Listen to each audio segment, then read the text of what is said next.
میں تو یہ کہہ رہا ہوں کہ اللہ کی طرف رجوع کیجیے، اس یقین کے ساتھ کہ اس کا سایہ اور اس کی رحمتوں کا سایہ میرے سر پر ہے، کہ رب کے جلال کی بات نہیں، اس کی مہربانی کے چھن جانے کا خوف کہ رب مجھ سے ناراض نہ ہو جائے۔ ایسا رب جو مجھے دشمنوں سے محفوظ رکھتا ہے، میری حفاظت کرتا ہے قدم قدم پر۔ ایسا رب جو وہ خواہشات جن کا خود مجھے بھی علم نہیں، ان کو بھی پورا کر دیتا ہے۔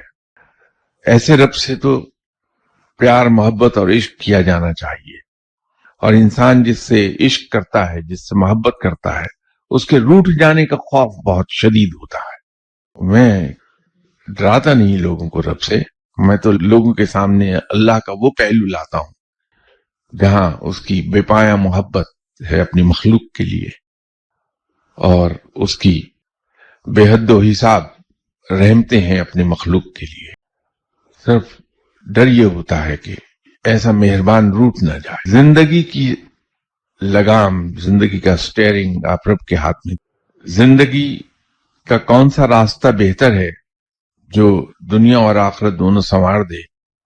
کسی کی پرواہ نہ کیجیے کون کیا کہتا ہے، کسی ریوارڈ یا پنشمنٹ کی پرواہ نہ کیجیے، صرف ایک چیز پر نظر رکھیے کہ آپ کی زندگی کا کوئی فعل سنت سے باہر نہ جانے پائے۔ زندگی بالکل صحیح سمت میں جائے گی، دنیا بھی آپ کی ہوگی اور آخرت بھی آپ ہی کی ہوگی۔